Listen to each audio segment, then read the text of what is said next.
Réjouissez-vous, tressaillez de joie, dit le Seigneur, car votre récompense est grande dans le ciel.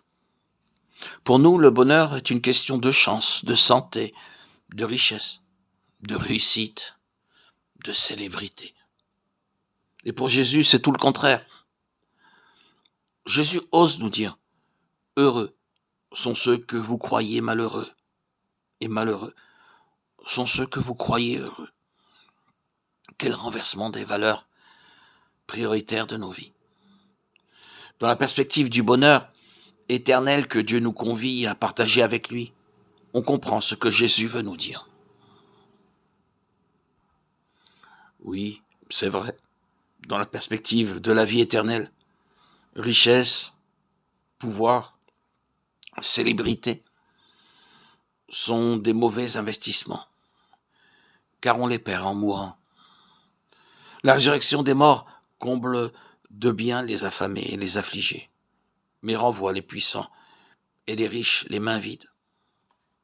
Pour nous, chrétiens, les béatitudes sont sagesse, mais folie pour ceux qui n'ont pas la foi. Pas si folle que cela, car dès ici-bas, nos expériences humaines confirment la justice des paradoxes que profère Jésus.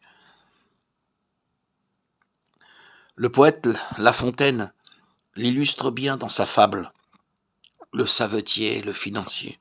Le savetier chante toute la journée, tant qu'il est pauvre, mais quand il hérite de la richesse du financier, il hérite aussi de ses angoisses. Et la joie le quitte. Nombre de riches et de célébrités que nous envions sont en fait des malheureux. Beaucoup ne supportent leur vie qu'en se rendant esclaves de graves addictions. N'est-ce pas parce que Dieu seul peut combler la soif infinie de bonheur qui est en nous? Tout juste, cette vérité fondamentale peut être formulée autrement. Seul l'amour, avec un grand A, peut nous combler de bonheur. Or, la richesse, la réussite, la célébrité détournent trop souvent notre cœur, aussi bien de Dieu que de l'amour vrai. C'est ce que nous dit le Seigneur.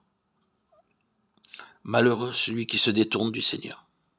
À vrai dire, le vrai bonheur, fruit de l'amour, nous ne le vivrons qu'au ciel. Plus exactement, nous le vivrons parfaitement qu'au ciel. Car en prônant les béatitudes, Jésus, par son sermon sur la montagne, nous enseigne que même au cœur de nos pauvretés et de nos afflictions, notre vie ici-bas peut devenir, avec la grâce de Dieu, l'authentique commencement de notre bonheur éternel. Oui, par les béatitudes, Jésus nous appelle à choisir d'être heureux dès ce monde. Et il nous en donne le moyen infaillible. Aimez-vous les uns les autres, comme je vous ai aimé. Infaillible, pourquoi?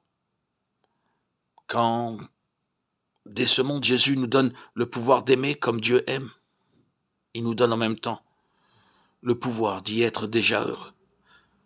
Malgré tout, serait-ce dans le dénuement, l'épreuve et la persécution?